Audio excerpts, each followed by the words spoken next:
The Missouri Business Group is suing to overturn a voter-approved minimum wage increase and paid sick leave requirements. The state's Chamber of Commerce says Proposition A violates the state constitution. They also argue that it breaks an equal protection clause because it exempts government employees and certain educational workers. Opponents say attempts to overturn it are meritless and go against the will of Missouri voters.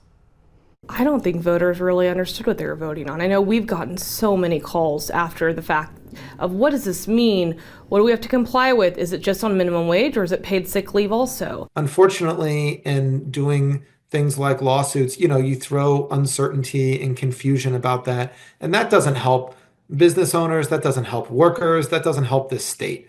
So it's a really disappointing and desperate action from these lobbyists. Missouri's new minimum wage is suspected to go into effect January 1st. The paid sick leave measure will go into effect May 1st.